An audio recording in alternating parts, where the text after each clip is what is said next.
Welcome to Rock Club's record album review of Motley Crue, Shout at the Devil. My name is Kevin Z, and I am a lifelong musician and music fan. I'd like to think that I've gained some musical wisdom over my 50 years of listening to, performing, and studying music from amongst my many favorite artists. Don't forget to hit like and subscribe to my Rock Club music channel, as I intend to review another monumental album each week. I grew up with classic rock bands like Led Zeppelin, Kiss, and Boston, and I watched as new wave bands like Duran Duran hit big on MTV and television shows like Friday Night Videos. I witnessed the evolution of the 80s alternative rock scene and hair metal and the rise of grunge. And I'll give you my perspective on epic rock albums spanning across these years.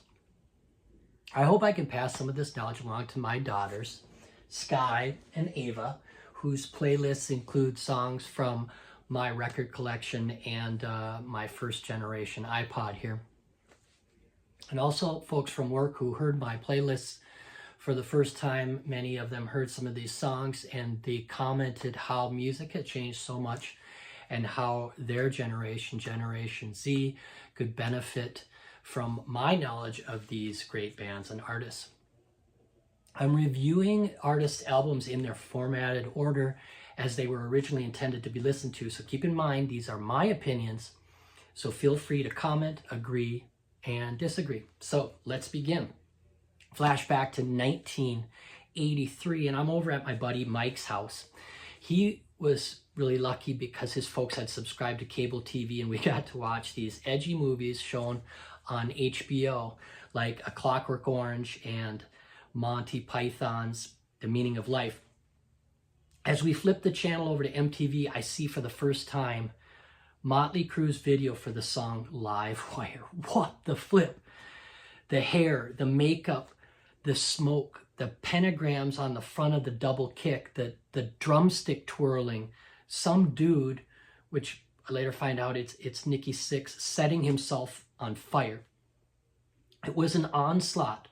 And this was right when Kiss had just taken off their makeup. These guys step into the picture. So I had to find out about this new band, Motley Crue.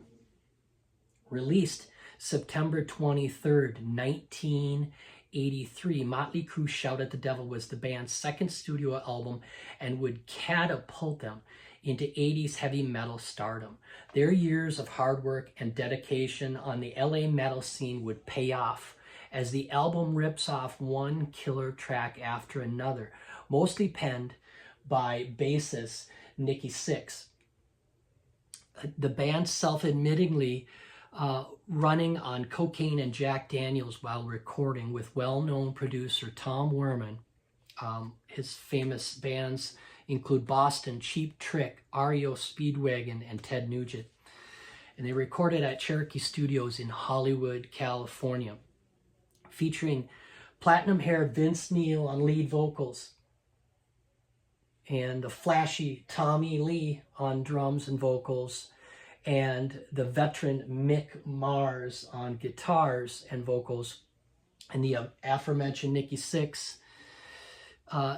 The album would immediately sell 200,000 copies in the US within 2 weeks of its release, due in part by pent-up demand after the band's amazing performance at the US Festival in California earlier that summer, in which they showcased many of the new songs off of Shout at the Devil. You'll have to check that out, US Festival from 1983 footage.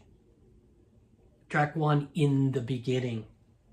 The album opens with a foreboding ultra-low sub-synthesizers, eerie effects, and a spoken word part written by Nikki Sixx describing a post-apocalyptic world that has fallen into evil and decay, and it's up to the youth to save the future of humanity.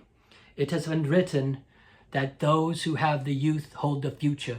So come now, children of the beast, be strong and shout at the devil. Now, the album was controversial, with many accusing the Crue of out-and-out Satan worship, but in actuality, they're rebelling against the devil. It's shout at, not with the Devil. But Nicky has said that the attention they received helped launch the band's popularity. Track 2 is the title track, Shout at the Devil, and it opens with Mick Mars' guitar turned up to 11, playing the famous intro power chords. When the band takes off, it is pure metal mayhem. Vince's voice soars as he sings the verses in staccato rhythm. The song features very catchy stops and starts, with Tommy Lee adding various fills and cymbal grabs. And of course, the chorus has the listeners and fans all singing, shout, shout, shout. Track 3 on side 1, Looks That Kill, is the first single released off the album in January of 1984. With a video that made heavy rotation on MTV, Looks That Kill has become one of the Crue's biggest hits. The band's wild look and their makeup and costumes really was cool, especially to this diehard Kiss fan. Also, as a young drummer, Tommy Lee became an idol of mine with his aggressive drumming and stick twirling, which I had to learn the Tommy twirl as he mastered it.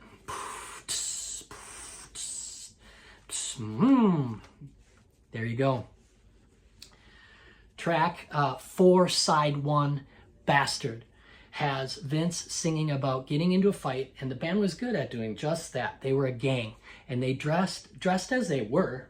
You know, they received plenty of taunts. I've read interviews where they described themselves as a gang who would throw down for one another if any of them were challenged. The song's violent lyrics actually caught the attention of Tipper Gore from PMRC, which stands for Parents Music Resource Center. It was a conservative group in Washington, D.C., behind the move that eventually put warning labels on records back in the mid 80s.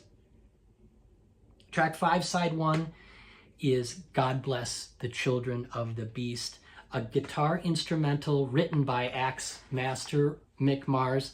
It is a lovely multi-tracked acoustic and electric guitar piece that sort of reminds me of the scene in Spinal Tap where guitarist Nigel, he's playing a beautiful piano piece, and when the interviewer asks for the name of the song, he responds, Lick My Love Pump. Good stuff.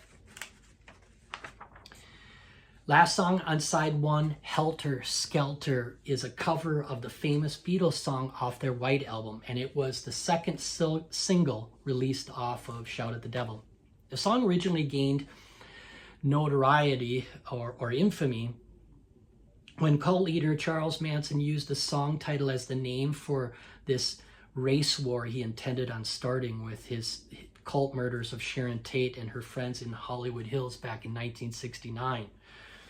The Crue's version is fantastic. It's a hard-rocking version of the song and features a face-melting guitar solo by none other than Mick Mars.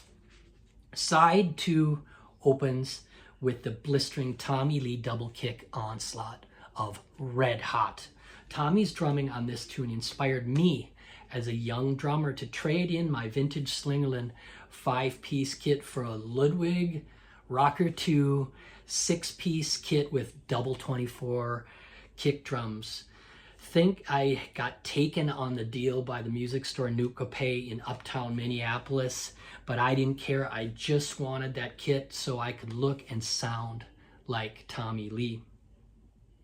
I shot a video covering this tune on the drums a few years back, and I'll see if I can dig that video up and link it in with the comments below. In my honest opinion, Red Hot is the best tune off the album. Track 2, side 2, is the epic Too Young to Fall in Love.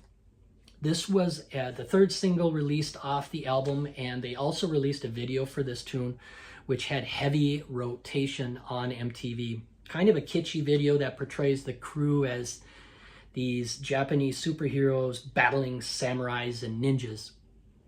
However, nonetheless, the song is great and would go on to become one of their most popular live in concert. Track 3, side 2, Knock 'em Dead Kid, is a straightforward rocker. If it's one thing about the Crue, if they weren't loving up the ladies, then they were fighting. And their songs were usually about one or the other topics. Oh, I forgot about the topic of drugs. That comes up quite a bit too. On this track, Nicky tells us about his fight with supposed members of Hell's Angels, which turned out to be undercover cops. Poor Nicky. Track 4, side 2, 10 Seconds to Love, is another fan favorite sing-along. 10 seconds to love. 10 seconds to love. Just wait, honey, till I tell the boys about you. There's a great section where they break down to just bass and drums, and Vince sings, I got one more shot before I'm out the door. It's truly a romantic love song, as only the Crue can deliver. Last song on the album, Danger, is a great tune that asks this deep question: does life imitate art or vice versa? Credited to Mars 6 and Vince Neil, the song tells the story of living the dangerous life on the streets of Hollywood. Danger, you're in danger when the boys are around. Danger, you're in danger, and this is my town, this is Hollywood. I read Nikki Sixx's book, The Heroin Diaries. It's a must-read for die-hard fans. The stories about the band will blow your mind. All of the guys, I mean, they have 9 lives with what they've been through. So back to the tune, Tommy's cymbal chokes. That's another classic thing that he was known for. They're just fantastic on the song Danger, and the band is at their dynamic best on this tune. So Motley Crue, Shout at the Devil, has sold over 4 million copies in the US, and in my honest opinion, it's the Crue's best all-around effort. Thanks again for tuning in, and look for more Rokk Club record album reviews in the near future. All right, peace.